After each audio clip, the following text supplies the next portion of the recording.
নমস্কার বন্ধু, আমার চ্যানেলে সকলকে আমি স্বাগতম। আজকের ব্লগটা আরম্ভ করছি আমি এখান থেকে।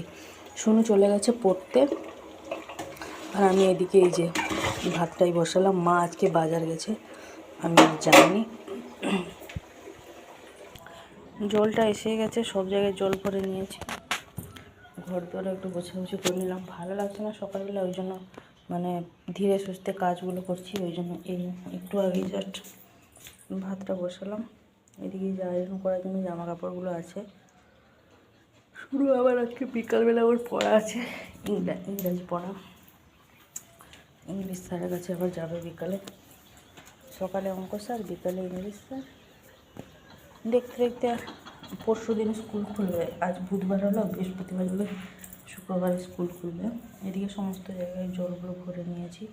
মা এলে তারপরে কী রান্নাবান্না হবে দেখা যাক। আমি এবার একটুখানি বসবো। মা বাজার থেকে আমাকে ফোন করেছিল, ওই কুঁচো চিংড়িগুলো উঠেছে, ওগুলো একটুখানি তেঁতুল দিয়ে টক করব। আর ওই ভোলা মাছ আনছে, ভোলা মাছটা ঝাল করবো। এদিকে সর্ষের পরিমাণটা বেশি, একটুখানি জিরেটা দিয়েছি, গোটা জিরে বেটে নিলাম। এটা হচ্ছে পেঁয়াজ আর শুকনো লঙ্কা। ভাতটা দেখছি, ভাতটা হয়নি এখনও। এদিকে শুনো ছুটির টাইম হয়ে গেছে, মা কই এখনও আসেনি, কী করবে সেটাই ভাবছি। মা এদিকে চলে এসেছিলো বাজার থেকে, আমি তো চলে গেছিলাম শুনুকে আনতে, বলে গেছিলাম এলে মাছ দেখবো। এই যে মা নিয়ে এসছে, এবার মাছগুলোকে ভালোভাবে ধুয়ে পরিষ্কার করে নিচ্ছে। চিংড়ি মাছ, আর ওটাতে আছে ভোলা মাছ। এবার কি রান্না হবে সেটাই ভাবনা চিন্তা চলছে। ভোলা মাছ ভালো ভালো ভালো ভোলা মাছ আজ এই যে ভোলা মাছগুলো বেশ বড় বড়ই আছে। কি রান্না করব, কি তরকারি রান্না করবো সেটাই ভাবনা চিন্তা করছি বসে বসে। কি রান্না করলে ভালো হবে দেখা যাক কি হচ্ছে। দুটো পান্তা ভাত আছে, পান্তা ভাত খাবো মা আর আমি দুজনে। চলে এসেছি, ঝটপট দুটো এই যে কুচো চিংড়ি ভেজে নিলাম, তার সাথে শুকনো লঙ্কা। মা এদিকে নিয়েছে সাদা মূলো, কাঁচা লঙ্কা, পেঁয়াজ। আর এই যে শুনু আমাদের সাথে দুটো পান্তা ভাত খাবে বললো।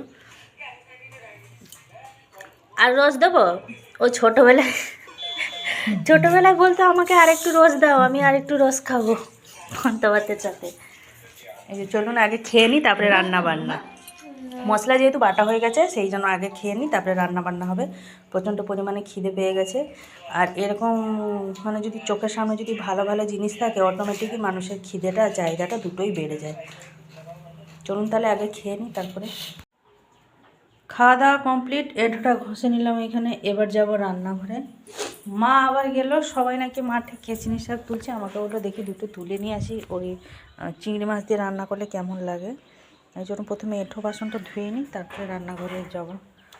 এই যে টমেটো, মূলো এগুলো সব নিয়ে এসছে বাজার থেকে, বেগুন, কাঁচা লঙ্কা। এদিকে আছে, এটা হচ্ছে তেঁতুল, পাকা তেঁতুল। এই যে এদিকে টক করার জন্য তেঁতুলটা ভিজিয়ে নিলাম, মাছটা হালকা ভেজে নিয়েছি লবণ হলুদ দিয়ে। এদিকে এই যে ভোলা মাছটা ভাজা চলছে।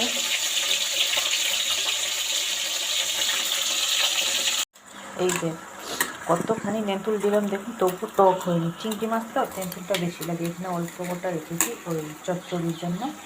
এদিকে এই যে টকটা হচ্ছে, এদিকে ভোলা মাছের তরকারিটা হয়ে গেছে। ভোলা মাছের তরকারিটা হয়ে গেছে, এদিকে এই যে চিংড়ি মাছের টকটাও করে নিলাম, বাকি চচ্চড়িটা হবে। টকটা নিচে নামিয়ে রেখে নিই। মা ওদিকে কিচেনে সবগুলো সব বাসছে, যাই মার সাথে কিছুটা বেছে দিই, তাহলে তাড়াতাড়ি হয়ে যাবে। এদিকে নাহলে অনেকটাই দেরি হবে। নমস্কার বন্ধু, আজকের ব্লগটা আরম্ভ করছি আমি এখান থেকেই। বাজে এখন সকালে 9:10, শুনে গেছিলো পড়তে। এদিকে সকালবেলা সমস্ত কাজকর্ম কমপ্লিট করে এই যে আয়রন করবার করাই হয়নি, পড়ে গেছে। এই যে চলে এসেছে, সোফাতে বসেছে। এবার আমি ওকে নিয়ে চলে এসেছি, দুটো খাবো জানেন, প্রচণ্ড পরিমাণে খিদে পেয়ে গেছে। এদিকে বিছানাপত্র গুছিয়ে গাছিয়ে রেখে দিয়ে গেছিলাম। আর আজকে এই যে ফ্রিজটা একটুখানি মোছামুছি করে রাখলাম। এরা হচ্ছে শুনুর একটা বন্ধু, মানালি গেছিলো, ওকে এনে দিয়েছে। দীপসা বলে নাম, মেয়েটা খুব ভালো, ও কথাবার্তাগুলো আমার খুব সুন্দর লাগে। আর এই যে ফ্রিজটা মুছেছি, ওদিকে সব ফ্রিজের জিনিসগুলো মেজে সব বাইরেটা রেখেছি, মানে ধুয়ে পরিষ্কার করে রেখেছি। আর 2 দিন পরে তো ফ্রিজ চালাতে হবে, ওই জন্য ভাবলাম একবার মুছে মাছে নিয়ে আরেকবার। মোছা ছিল তবু অনেক দিন হলো বন্ধ ছিল না, ওই জন্য। এবার মাঝে মাঝে কোনো দিন চলতো, পুরোপুরি বন্ধ যে সেটা বলবো না, ভুল, মাঝে মাঝে কোনো দিন চলতো। এদিকে এই যে কাপড় চোপড়গুলো সব কাচবো। সকালবেলা আসার সময় বাস স্ট্যান্ড থেকে একটা ফুলকপি নিয়ে এসেছিলাম, বিনস নিয়ে এসেছিলাম, ফুলকপি বিনস নিয়ে এসেছিলাম। এখন দেখা যাক কী রান্না বান্না হবে। মা এদিকে সব ভাজাগুলো ভাজছে, এদিকে মশলাটা বাটা হয়ে গেছে, জিরে লঙ্কা মশলা দিয়ে ভাজা হবে। শুনুর জন্য আলাদা করে বের করে রাখলো বিনা মশলাতে, বিনা মশলাতে বের করে রাখা হয়েছে। বেগুন ভাজা, আলু ভাজা, ফুলকপির পরিমাণটা অনেকটাই অল্প দেওয়া হয়েছে ওর জন্য। আর এদিকে মা যে প্রথমে ভেজে নিচ্ছে এক একটা করে, বেগুন ভাজা নিচে আছে, এটা মূলো, ফুলকপি, এদিকে আলু। এবার এগুলো সব মশলা দিয়ে ভাজা হবে, তারপরে আর হবে টমেটোর ঝোল, তাই তো? এগুলো চাটনি মতন হবে একটু। আমি সেদিনকে দিয়েছিলাম রেসিপিটা, অনেকেই দেখেছেন, ওই টাইপেরই হবে। ডাল দরকার হবে না, ভাত কখন শেষ হবে বুঝতে পারবে না। এই যে শুনুকে এখানে ভাত দিয়ে বসে পড়েছি আমি। ওই টমেটোর ওই চাটনিটা মানে ওই ঝোলটা হয়নি আর কি, হচ্ছে। ওকে একটুখানি লবণ দিয়ে দিয়েছি ভাতের মধ্যে, এখানে চটকে দেবো। এখানে ওর জন্য সব রকম ভাজা নিয়ে নিচ্ছি। আমাকে বলছে শুধু মূলো ভাজাটা দেবে না, মূলো ভাজাটা বাদ দিয়ে আমাকে সব দেবে।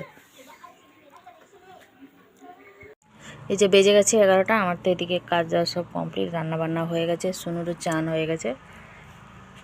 আর এই যে ফ্রিজের এগুলো গুছিয়ে রাখবো, তার আগে এই যে বোর্ড নিয়ে চলে এসেছি। প্রথমে আয়রনটা করব, আয়রনটা করে গুছিয়ে গাছিয়ে সব রাখবো। আয়রনটা হয়ে গেছে, গুছিয়ে কাপড় জামাগুলো রেখে নিয়েছি। এদিকে এই যে ফ্রিজটা তো বললাম না, তখন ওই করেছিলাম, পরিষ্কার করেছিলাম, এই যে সাজিয়ে রেখে নিলাম। আবার যখন লাগবে তখন আবার চালানো হবে আর কি। এখন পড়তে বসেছি, আর আমি চুলে একটুখানি আজকে ভাসমাল দিয়েছি। পুরো একদম আমার বয়স হয়ে গেছে, বয়স হয়ে গেছে বলতে পুরো পাকা চুল, চুল তো পেকেই গেছে, অনেক দিন হলো দেবো, আর সেই ঠান্ডার জন্য দেওয়া হয়নি, যেহেতু তো আমার মানে গলা ব্যথার প্রবলেমটা ছিল ওই জন্যই। তো এখন একটুখানি সুস্থ আছি, ওই জন্য ভাবলাম একটুখানি দিয়ে নিই। ওই সুস্থতে দিয়েছি, আবার যাতে অসুস্থ হই সেই জন্য আর কি। আর শুনো যেহেতু কালকে স্কুল খুলবে, যা টুকটাকিগুলো বাকি ছিল ও এখন বসে বসে করছে। আমি এখন একটুখানি এবার রোদে বসবো, চুলটা একটুখানি রোদে বসে শুকনো করবো। ওই যে শোনো এদিকে এই যে বসে বসে করছে, তাই কী সব বাকি আছে করুক, আমি এখন একটুখানি রোদে বসবো। বেজে গেছে এই যে দুপুরের 2:30, মানে 2:40 মতন। একটুখানি শোনোর জন্য পরোটা করে দিলাম, পরোটা, আলু ভাজা, বেগুন ভাজা এখন খাচ্ছে। একদমই এই যে তেল একদমই অল্প, যেরকম একদমই অল্প তেল দিয়ে করে দিয়েছি। শুনুর খাওয়া দাওয়া কমপ্লিট হয়ে গেছে, এদিকে আমারও সমস্ত কাজ কমপ্লিট হয়ে গেছে। আজকে একটুখানি বেশি করে ময়দা মাখিয়ে রেখে দিয়ে এসেছি। রাত্রিবেলা একটুখানি পরোটা মতন করার ইচ্ছা আছে, খাবি তো? আটা ময়দা মাখিয়ে রেখে নিয়ে চলে এসেছি। এটা বাসনগুলো ছিল সেগুলো সব মেজে দিয়ে এলাম। আর ছাদে যে সমস্ত কাপড় জামা ছিল সেগুলো সব নিয়ে এলাম, নিয়ে এসে সব ভাঁজ করে যে যার মতন গুছিয়ে রেখে দিলাম। রেখে দিয়ে এদিকে লজেন্সটাও করে নিলাম। সব কাজ কমপ্লিট। বাজে এখন 3:10। শুনুন এই যে এখন রেস্ট নিচ্ছে খাওয়া দাওয়া করে। আমি বলছি এখন আর একটুখানি এমনি বসে থাক, নাহলে সেই পেটে গ্যাস মতন হয়ে যাবে। ওই জন্য বসে আছে। বলছে তাহলে আমি কী করবো? আমি বলছি তাহলে তুই হাঁট, বাড়িটা গিয়ে তাহলে হাঁটা চলা কর। আমি বসেছি আজকে পড়াশুনো করতে।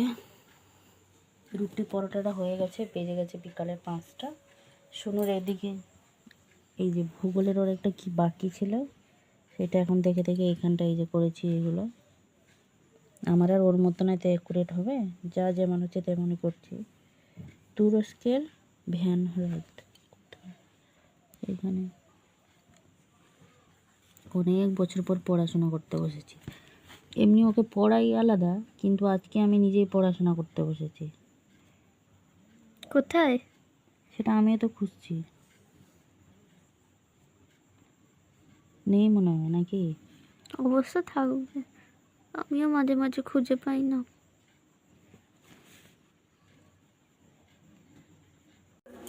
এদিকে চাটা বসিয়েছিলাম, মা এই যে ছেঁকে নিল। পরোটা রুটি তো হয়ে গেছে আগের থেকেই বললাম আমি। এই যে মা এবার চা দিয়ে চাতে খাবে। আর এদিকে যে আলু তরকারি বসিয়েছি, আমি একটা খেয়ে নিয়েছি আগে। খাওয়ার জন্যই তো হয়েছে।